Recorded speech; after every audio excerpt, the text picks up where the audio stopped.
તો બનાસકાંઠાના ધાનેરામાં માત્ર 2 થી 3 ઇંચ વરસાદે જ પ્રી મોન્સૂન કામગીરીની પોલ ખોલી નાખી છે।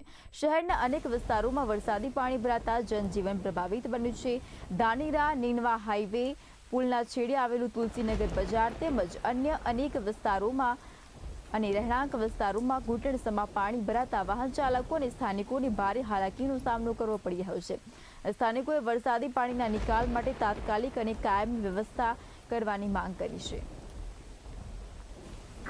હવામાનની આગાહી મુજબ ગઈકાલ સાંજેથી બનાસકાંઠાથી ધાંગધ્રા વાપર દિયોદર સહિત વાવથરા જિલ્લો હોય કે બનાસકાંઠા અનેક જગ્યાઓ પર ધોધમાર વરસાદ વરસી રહ્યો છે। અનેક જગ્યાઓ પર ધાંગધ્રા કહી શકાય છે કે આજે હાઈવે છે, હાઈવે પર ઘૂંટણસમાં પાણી ભરાયા છે। વાહન ચાલકોને ભારે મુશ્કેલીનો સામનો કરવો પડી રહ્યો છે। એક બાજુ બીજી બાજુ કહી શકાય છે કે એટલા વરસાદમાં જ એટલું પાણી ભરાતું હોય તો નગરપાલિકાને પેન્શનની કામગીરી શું કામ થઈ રહ્યો છે?